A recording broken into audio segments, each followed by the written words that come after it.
ओम शांति। एक हंसी की बात है। एक दाम्पत्य होता है जिनको कोई भी संतान नहीं होती है, तो वो एक साधु के पास जाते हैं। तो साधु को अपनी बात सुनाते हैं कि हमें कोई संतान नहीं है। साधु कहता है कि बद्रीनाथ जाना पड़ेगा। किस लिए? दिया जलाने के लिए। तो बद्रीनाथ जाओ और एक दिया जला कर आ जाओ। तो पति जाता है, दिया जला के आ जाता है। साधु 10 साल के बाद वापस आता है तो देखता है घर में 10 बच्चे खेल रहे हैं। तो उस पत्नी से पूछता है, इसके पिता कहाँ हैं इनके? वो कहते हैं वो बद्रीनाथ गए। किस लिए? दिया बुझाने के लिए।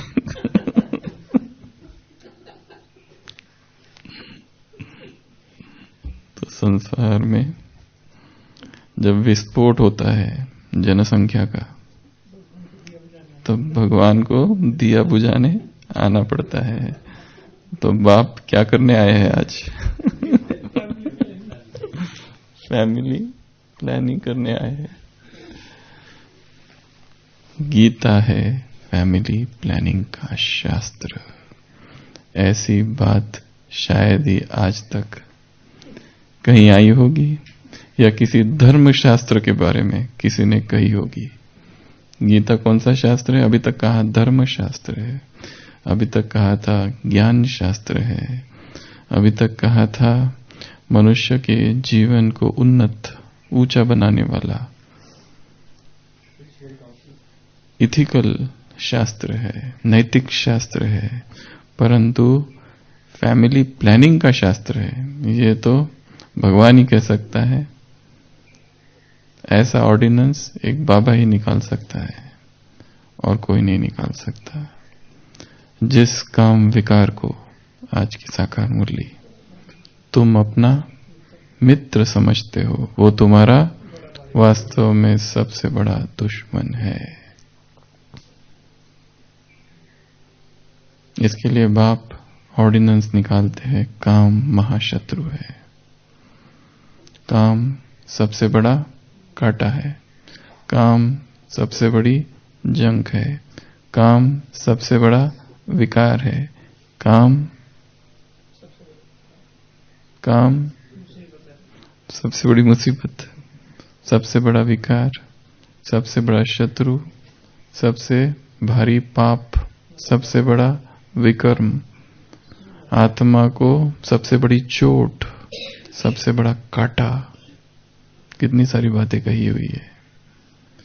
तो ऐसा संसार जब काम विकार के अधीन हो जाता है, वश में हो जाता है, आज की मुरली में कहा सारा संसार जल मरा है। इस काम विकार की वजह से गंध लगा पड़ा है संसार में। हंगामा हो जाता है यदि माँ बाप मना कर दे तो। किसी से शादी करनी है और माँ बाप मना करे तो क्या होता है? हंगामा हो जाता है। तो नई दुनिया स्थापन करने के लिए बाबा आए हैं और सारी विशियस फैमिली है उन सबको समाप्त कर वाइसलेस फैमिली बनाने के लिए। तो ये कार्य केवल एक बाप का ही है। तो गीता फैमिली प्लानिंग का शास्त्र है। तो गीता में कितने अध्याय है? 18 अध्याय। तो हम ऐसी 18 बातें देखेंगे काम विकार को जीतने के लिए, जिससे काम विकार नष्ट हो जाए। ऐसी वो कौन सी चीजें करे जिससे आत्मा संपूर्ण निर्विकारी बन जाए, संपूर्ण पावन बन जाए, उसमें विकार का अंश भी ना रहे। और जैसे कहा सबसे बड़ा विकार, सबसे बड़ा विष, सबसे बड़ा जहर, सबसे बड़ा पॉइजन, हलाहल के से भी खतरनाक जो चरित्र का हनन कर दे, वो काम है। पतित बनाने वाला, कंगाल बनाने वाला, इंसॉल्वेंट बनाने वाला, भिखारी बनाने वाला, दरिद्र बनाने वाला, सबसे बड़ा विकार, सबसे बड़ा डाकू। कौन सा डाकू? कौन सा डाकू? कौन सा डाकू? नाम क्या है इस डाकू का? इस बादशाह का नाम क्या है? बच्चू बादशाह और पीरू वजीर। तो ये ऐसा बच्चू बादशाह। तो सारा पुरुषार्थ बाबा जो करा रहे वो इसी के लिए करा रहे, इस फैमिली प्लानिंग के लिए। Birth control measure. बाबा कहते हैं मिनिस्टर को भी जाके बताओ, तुम्हें डरने की कोई बात ही नहीं है, बेपरवाह होकर बात करो, वाणी चलाओ, बेपरवाह होकर तुम्हें निर्भीक होकर बोलना है कि तुमसे ये काम नहीं होगा, ये काम एक बाप का है। नेशनल फैमिली प्लानिंग प्रोग्राम सबसे पहले विश्व में भारत में चालू हुआ 1952 में। नेशनल प्रोग्राम है फैमिली प्लानिंग पर। तो विश्व की आबादी में भारत की आबादी कितनी है वर्तमान में? 130। फरवरी 2019 के आंकड़े के अनुसार लगभग 130 करोड़। और विश्व की आबादी कितनी है? 720 720 लगभग ले लो, 7.28 या इससे कुछ आसपास। ये विश्व की आबादी है और आबादी बढ़ रही है और बहुत सारे उपाय किए जा रहे हैं इसे रोकने के, पर सब फेल। इसके लिए अंततः दिया बुझाने के लिए स्वयं बद्रीनाथ आया है।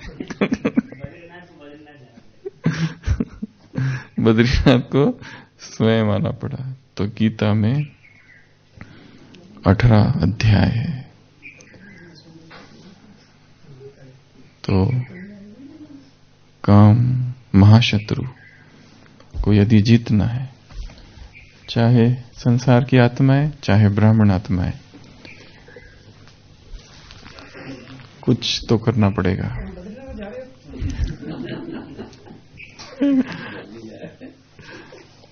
तो सबसे पहला अभ्यास,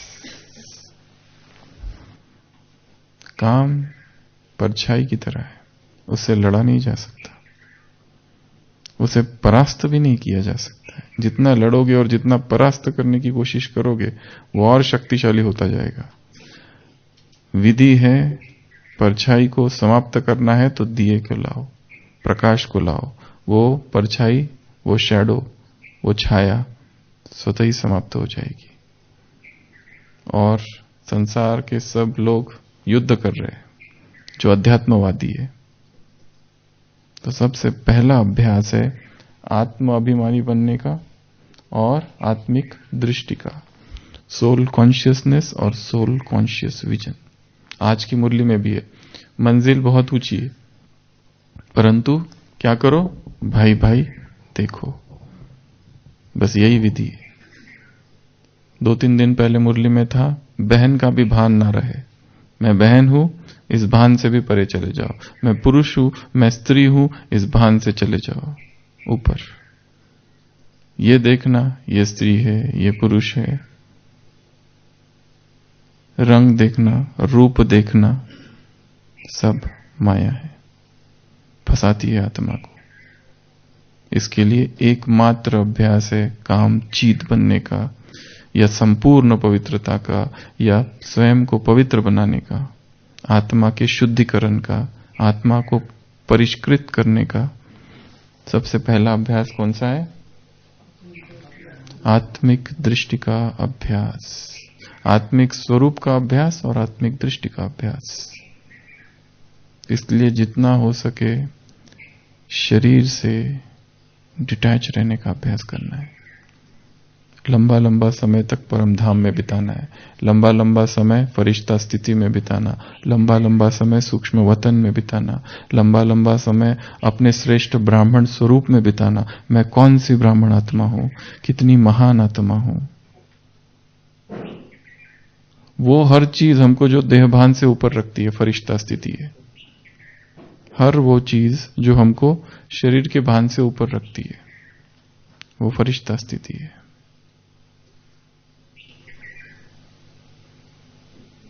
तो सबसे पहली जो चीज है वो है काम विकार को यदि परास्त करना है तो आत्मिक स्वरूप में स्थित रहना और आत्मिक दृष्टि रखना। यह अभ्यास किया जा सकता है कि आज मैं 50 आत्माओं को आत्मा देखूंगा, या 12 बजे तक कम से कम 15 लोगों को तो आत्मा देखना ही है, या उससे भी ज्यादा। आत्मा देखना जब हम कह रहे हैं तब अटेंशन से देखना। एक होता है ऐसे ही देख लेना, एक होता है अटेंशन से देखना कि ये आत्मा है, ये कौन सी आत्मा है, कैसी आत्मा है। स्वयं को जागृत करना है। और जब हम किसी को आत्मा देखें तो उसको भी करंट लग जाए, उसमें भी बल भर जाए, हमारी आत्मिक दृष्टि इतनी शक्तिशाली हो। और यदि देहभान वाली जरा भी दृष्टि है तो उसको करंट नहीं लगेगा, और करंट यदि नहीं लग रहा है तो शायद देहभान की दृष्टि है।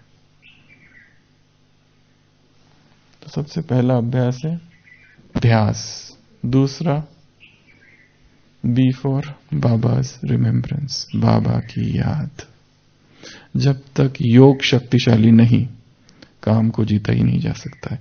काम विकार को समझा जरूर जा सकता है बुद्धि से, ज्ञान चिंतन से, ज्ञान मनन से, पर जीता नहीं जा सकता। जीतने के लिए तो एक बाप की याद ही चाहिए, क्योंकि वो पवित्रता का सागर है और आत्मा यहां है।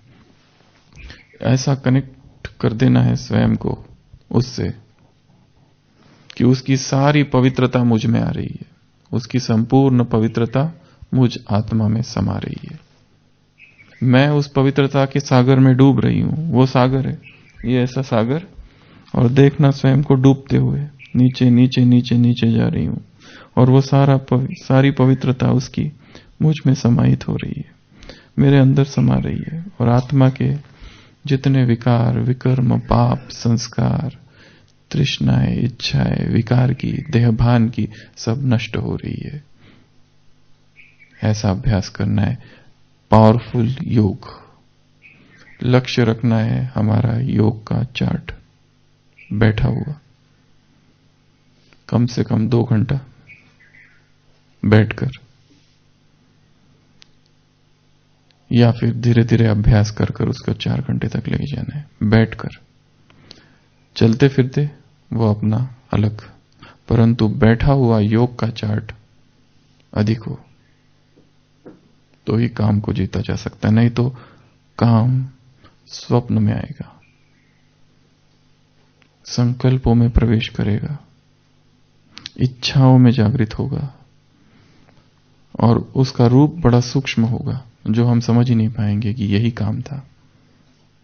जब उसमें फंस जाएंगे तब पता चलेगा कि ये शुरुआत चाहे। और व्यक्ति अपने काम विकार को अलग अलग नामों से ढकना चाहता है,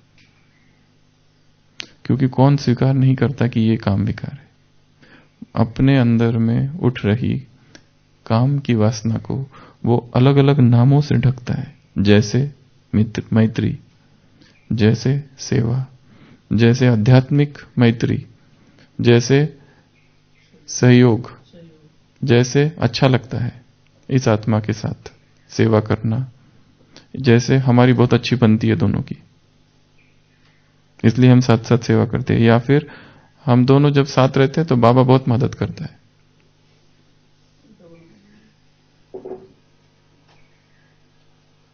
काम के सूक्ष्म द्वार है।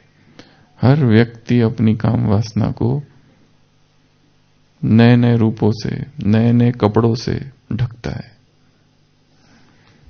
तो विधि क्या है? शक्तिशाली योग। कोई अगर पढ़े उसके बारे में सारी किताबें, परंतु योग ना करे, जीत नहीं सकता। काम विकार तो तभी जीता जाएगा जब आत्मा शरीर से डिटैच हो जाएगी और एक निराकार से जुड़ जाएगी, तब ये अविद्या हो जाएगी। उसके बाद में सी, कंट्रोल, संयम। क्या बिना संयम के इसे जीता जा सकता है? कभी नहीं। संयम अर्थात सब प्रकार का संयम, आंखों का संयम, कानों का संयम, नाक का संयम, जिह्वा का संयम, स्पर्श का संयम, रूप रस स्पर्श शब्द गंध, पांचों ही चीजें संयमित। आंखों को हम वहां वो ना देखने दे जो उसे देखना ही नहीं है। महात्मा बुद्ध के संग में एक नियम था कि जितने सन्यासी थे वो अपनी दृष्टि को नीचे रखकर ही चलते थे, डाउन कास्ट आइज जिसको कहते हैं, नीचे देखकर चलना। यहां देखो, वहां देखो, इसको देखो, उसको देखो, जरूरत ही नहीं है। क्यों देखना है और किस लिए देखना है? क्योंकि जितने योगियों का अध्ययन किया गया और जिनका पतन देखा गया है वो इस दैहिक दृष्टि से ही देखा गया है। आकर्षण हुआ किसी की देह से और फिर पतन चालू हुआ। इसके लिए दृष्टि को अतिशय शुद्ध रखने के लिए एक तो आत्मिक दृष्टि का अभ्यास और आंखों का संयम। कल क्या कहा था बाबा ने आंखों के बारे में? ऐसी धोखेबाज है, कैसी बात मत पूछो। विलायत में तो और भी बात मत पूछो। कॉलेज खराब हुए पड़े हैं। किसके वजह से? इसी के वजह से। आंखें बहुत धोखा देती है। आंखों का धोखा समझना है। आंखें किसकी तरफ आकर्षित होती है? चार चीजों की तरफ।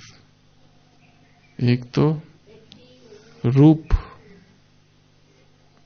व्यक्ति, दूसरा चित्र, चलचित्र, वीडियो, और चौथा मूर्ति। ये देखती है, इसमें रूप और सौंदर्य देखती है। एक तो एक्चुअल व्यक्ति, अगर वो नहीं तो पिक्चर्स, इमेजेस, अगर वो नहीं और सबसे ज्यादा वीडियो, चलचित्र, सिनेमा, और वो नहीं तो मूर्ति। ये चीजें खींचती है उसको। और ये चारों ही नहीं तो मेंटल इमेजिनेशन, मन में रचना करता है चित्रों की, वो सबसे खतरनाक है। मन में ही रूप गढ़ता है, स्त्री का, पुरुष का। आकर्षण दोनों तरफ है, क्योंकि 5 विकार स्त्री के और 5 विकार पुरुष के। इसके लिए बिना संयम के काम विकार को जीता ही नहीं जा सकता। यहां थोड़ा दमन की भी आवश्यकता है। हम उसको बताएं कि यह तुमको देखना ही नहीं है, इधर तुमको जाना ही नहीं है, ये बातें तुमको सुननी ही नहीं है। हाथ लगा के देखो। कंट्रोल। उसके बाद में है digital detox, D. Digital detox, detox अर्थात शरीर के सारे टॉक्सिन्स को बाहर निकालने के लिए लोग कहां जाते हैं? नेचर की ओर में जाते हैं। वहां पे जूस थेरेपी करते हैं, बहुत सारे कुछ करते हैं, नेचुरल डाइट लेते हैं, ताकि शरीर में जो टॉक्सिन्स हो गए वो सब निकल जाए। अभी आवश्यकता किसकी है? डिजिटल डिटॉक्स की। डिजिटल डिटॉक्स अर्थात ये जितने भी साधन बने हुए हैं, सबसे ज्यादा माया यहीं से प्रवेश कर रही है। मोबाइल का प्रयोग हम किस लिए कर रहे हैं? सेवा के लिए कर रहे हैं, ज्ञान के लिए, योग के लिए। ये 3 ही काम है इसके। इसके अतिरिक्त यदि कुछ भी किया जा रहा है वो टाइम वेस्ट है, एनर्जी ड्रेनर है और काम विकार को खुला आमंत्रण है। यहीं से काम विकार ने प्रवेश किया है ब्राह्मण परिवार में सबसे अधिक। जो ब्राह्मण कभी सिनेमा हॉल में नहीं जाते थे, जिन्होंने कभी टीवी नहीं देखा, अब सबके हाथ में मोबाइल है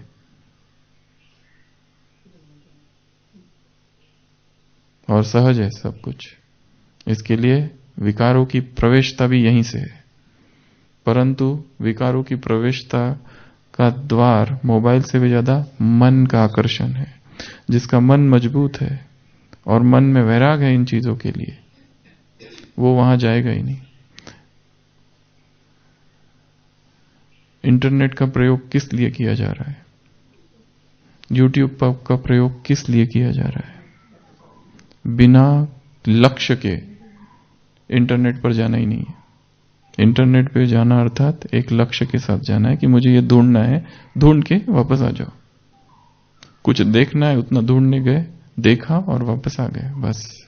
नहीं तो काम पकड़ लेगा यहां पर। और कैसे पकड़ेगा? बड़ी सूक्ष्मता से पकड़ेगा, और ऐसा पकड़ेगा कि फिर छोड़ेगा ही नहीं। उसकी जो ग्रिप है, ऑक्टोपस ग्रिप है, आठों तरफ से पकड़ लेता है। तो डिजिटल डिटॉक्स। कुछ टाइम ऐसा रखना है कि जिसमें हम ऑफलाइन रहे। और सबसे बड़ा टाइम जो देखा गया है रात को सोने से पहले का, उसमें माया सबसे अधिक प्रवेश करती है, सबसे अधिक जोर से आती है। सेवाएं हो गई, भोजन हो गया, सब कुछ हो गया, फ्री है, तब आती है माया। उसके बाद में ई अर्थात इमर्ज करना संस्कारों को। कौन से? अनादि और आदि संस्कारों को। काम को जीतना है तो वो काम जीत हम ऐसा बने कि वो सहज हो जाए, और सहज करने के लिए उन संस्कारों को इमर्ज करना पड़ेगा जो हमारे अनादि संस्कार है, आदि संस्कार है। ये जो बाबा कहते हैं जाओ जाकर बैठो लक्ष्मी नारायण के चित्रों के सामने, ये नारायण मैं हूं, ये लक्ष्मी मैं हूं, इसमें जो दिव्यता है, इसमें जो भव्यता है, इसमें जो प्यूरिटी है, यही प्यूरिटी मेरी प्यूरिटी है। इनकी जो लेवल है प्यूरिटी की, वही प्यूरिटी की लेवल हमारी है। वो संस्कारों को इमर्ज करने अर्थात 5 स्वरूपों का अभ्यास करना। निराकारी, निर्विकारी, निरंकारी, निराकारी, साकारी, आकारी, निराकारी, चक्र को घुमाना और संस्कार इमर्ज होते रहे। बार बार बार बार संस्कारों को इमर्ज करना है, तो ये जो विकारी संस्कार है कलयुग के धीरे धीरे समाप्त हो जाएंगे। तो इमर्जिंग। उसके बाद में एफ, फूड। पवित्रता का और भोजन का बहुत ज्यादा गहरा संबंध है। जहां भोजन अत्यधिक गरिष्ठ है, तेल वाला है, मसाले वाला है, तीखा है, चटपटा है, वहां इंद्रियां भी चलायमान होगी। इंद्रिय को यदि वश में रखना है तो सबसे बड़ा परहेज यदि कोई है तो वो भोजन का। हमारा भोजन सात्विक होना चाहिए, राजसिक नहीं। राजसिक अर्थात अत्यधिक तेल वाला, अत्यधिक तीखा, अत्यधिक चटपटा, अत्यधिक नमक वाला, बहुत ज्यादा नमकीन। जिनको इन सब चीजों में बहुत रस रहता है उनकी पवित्रता कहीं ना कहीं खंडित होती है। यदि संपूर्ण पवित्रता चाहिए और अखंड पवित्रता चाहिए तो भोजन पर संपूर्ण संयम। और हमारी जबान जो है उसको 10 दिन जो खिलाओ 10 दिन के बाद वही अच्छा लगता है उसको। और जितनी बीमारियां ओवर ईटिंग की वजह से, उतनी कभी भी कम खाने से नहीं। और खाने में एक नियम बता रहे हैं, माइंडफुलनेस। सभी वो धर्म जो मेडिटेशन पर ज्यादा फोकस करते हैं उन्होंने ये एक बात बताई है, होश पूर्वक भोजन करना। होश पूर्वक भोजन करना अर्थात केवल भोजन करना उस समय मोबाइल हाथ में ना हो, एक उस समय कोई भी सीरियल, टीवी, मैच, न्यूज न देख रहे हो। और जब भोजन कर रहे हो तो वो सब बातें हमें पता है, आत्मा, बाबा की याद, उसकी बात नहीं कर रहे हम। माइंडफुलनेस अर्थात जागरण में भोजन करना है धीरे धीरे। तो फिर भोजन कम खाएंगे, नहीं तो हमेशा ओवर ईटिंग होता है, हमेशा ज्यादा खाते हैं। और जब भी हम होश में खाते हैं तो हमेशा कम खाते हैं। और जब टीवी देखते देखते कोई खाता है तो हमेशा ज्यादा ही खाता है, कब चला जाता है अंदर पता नहीं चलता है, और फास्ट खाता है। बिना भोजन के संयम के ब्रह्मचर्य हो नहीं सकता, impossible. Control of palate must है ब्रह्मचर्य के लिए, पवित्रता के लिए, संपूर्ण पवित्रता के लिए। और योगी का भोजन बहुत सूक्ष्म होना चाहिए, मुरलियों में कई बार आया है। देवताओं का भोजन कैसा होता है? सूक्ष्म होता है। क्यों? क्योंकि खुशी बहुत है उनको, इसलिए भोजन है। पर 36 प्रकार के वो खा रहे हैं, वो है, पर खा कितना रहे उनको जरूरत नहीं है ज्यादा। और जितना हम खा रहे उससे बहुत योगी का शरीर भोजन से भी ज्यादा मन की शक्तियों से चलता है। और भूख का संबंध भोजन से नहीं, मन से है। जैसा हम अपने मन को ट्रेन करेंगे वैसी भूख लगेगी। यदि कोई कितना भी खाता है तो भी पेट कहां भरता है? बहुत खाने की इच्छा होती है, बहुत खाने की इच्छा, 2-2 घंटे में भूख लगती है, और कुछ मिल जाए। उसका संबंध पेट से नहीं है, उसका संबंध मन से है, क्योंकि मन अतृप्त है। और दूसरी एक बात, और एक सूक्ष्म बात, ब्राह्मण आत्माओं में जब ज्ञान और योग का अभाव है और मन खाली है, उस खालीपन को व्यक्ति ब्रह्म भोजन से भरना चाहता है, और वो कभी नहीं भरता है। भोजन के प्रति अत्यधिक रुचि और आसक्ति क्यों है? क्योंकि मन ज्ञान और योग से रिक्त है, इसके लिए पेट भी खाली है। जब मन ज्ञान और योग से भरा है तो पेट भी भरा हुआ है, इसलिए अत्यधिक रुचि है। आज ये बनाओ, कल वो बनाओ, आज ये खाऊं, वो खाऊं। क्यों? क्योंकि मन में खालीपन है, इसके लिए उस खालीपन को इस भोजन से भरना चाहता है। पर विडंबना यह है कि ये ब्रह्म भोजन कभी भी ज्ञान योग को रिप्लेस नहीं कर सकता। तो फूड पर संपूर्ण संयम, नियंत्रित आहार, मित आहार, control of diet, control of palate. जी, ज्ञान चिंतन। कोई सोचे हमने ब्रह्मचर्य व्रत धारण कर लिया और हम अविवाहित हैं, काम हो गया, ऐसे से नहीं चलेगा। ब्रह्मचर्य की साधना है। ब्रह्मचर्य में चिंतन चाहिए, ज्ञान का गहरा चिंतन चाहिए। जब तक मन ज्ञान चिंतन में बिजी नहीं रहेगा तो काम चिंतन में जाएगा। ज्ञान चिंतन ऊपर, काम चिंतन नीचे। ऊपर का छोड़ दो, वो जो रोज निरंतर ज्ञान चिंतन करता है वो एक दिन भी ना करे तो भी मन काम चिंतन में उतरेगा, क्योंकि काम चिंतन की आदत 63 जन्मों की है। आत्मा ने 63 जन्म तक काम को ही भोगा है। सबसे ज्यादा विकार काम से ही हुए हैं, सबसे ज्यादा गोते उसी में लगाए हैं। कितने बहनों के, माताओं के, कुमारों के, भाइयों के ऐसे फोन आते हैं कि वो कहते हैं कि हमारी दृष्टि बहुत गंदी, हम क्या करें। सब कुछ करने के बाद भी अमृत वेला करते हैं, मुरली सुनते हैं, परंतु विकारी ख्यालात मन में गूंजते रहते हैं, स्वप्न विकार वाले आते रहते हैं। क्या करें? कोई दवाई दे दो। दवाई, हमारे पास ओपीडी में एक हफ्ते में कम से कम 3-4 लोग आते हैं, ब्राह्मण, कुमार। वो कहते कोई गोली है क्या इसके लिए? स्वप्न दोष, विकारी ख्यालात, ब्रह्मचर्य भंग। कोई सर्जरी है क्या? कल परसों कुमार आया था, कहता था कुछ ऑपरेशन है क्या इसके लिए?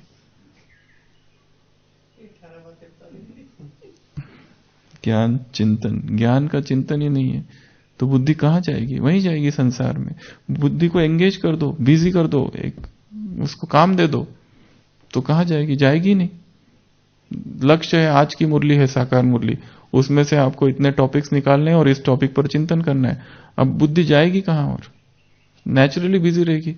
अपने आप को काम दे दो, ये अव्यक्त वाणी मुझे पढ़नी है और इसके पॉइंट्स निकालने हैं और दूसरों को सुनाने भी है। सुनाओ ऐसो कि उसको भी आंसू आ जाए। वो कुछ दिन पहले मुरली में था ना, पानी पानी हो जाए। तो ये सब पॉइंट्स निकालने हैं मुरली से। मुरली में जिसकी बुद्धि बिजी नहीं, उसकी बुद्धि भोजन में जाएगी, एक, उसकी बुद्धि फैशन में जाएगी, 2, उसकी बुद्धि टीवी में जाएगी, मोबाइल में जाएगी, इंटरनेट में जाएगी, घूमने फिरने में जाएगी, साइट सीइंग में जाएगी, ग्रुप्स बनाने में जाएगी, गॉसिप्स में जाएगी। बैठ जाओ और कौन क्या कर रहा है उसका चिंतन करो।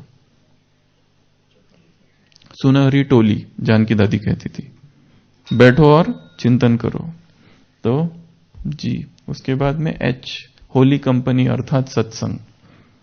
होली कंपनी और होली एटमॉस्फियर।